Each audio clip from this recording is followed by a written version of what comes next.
skandalo, te. Wag ka. Hay! Putang ina to! Magtatago pa! Nakita na kita, magtatago ka pa! Hoy! Anong ginagawa mo dyan, ha?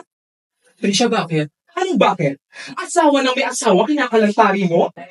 Ano ka ba, Trisha?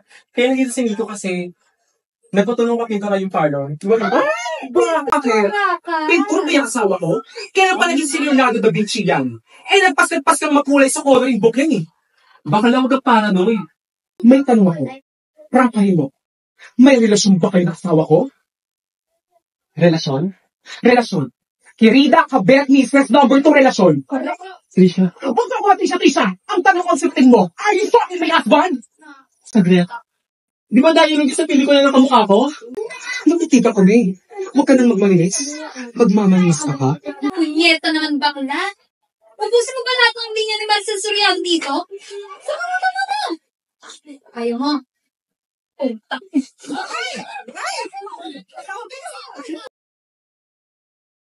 Gala ka kasi eh. Hindi ka na tayong mabarangay dahil sa pang-iskandalo mo. Salamat na. Arahay! Buti na lang hindi ka nakalabot sa mukha. Video ko pa naman tayo mamayang gabi.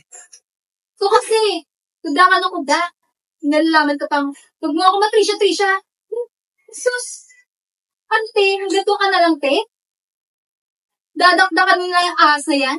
Ikaw naman bagong balta. Oo talaga.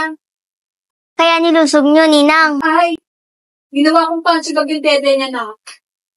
Sana, binawin nyo na lang yung ilong ni Miko. Pagkano ginastos mo dun, Ma? Huwag na lang natin pag-usapan yan.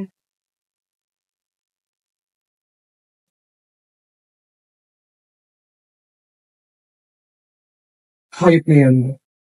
Naniwala talaga akong mahal niya ako. Sabi niya, papakasulan niya ako.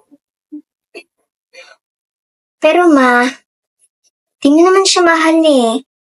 Gusto mo lang siya kasi akala mo wala nang ibang magmamahal sa'yo. Ay, in fairness sa anak mo, sana sa kanya ka nagmana.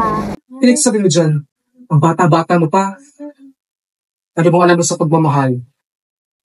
Wala pa masyado. Pero ang alam ko, yung pagmamahal mo sa akin. Sana ganun din yung makuha mo sa lalaking mamahalin mo. Kaya dito.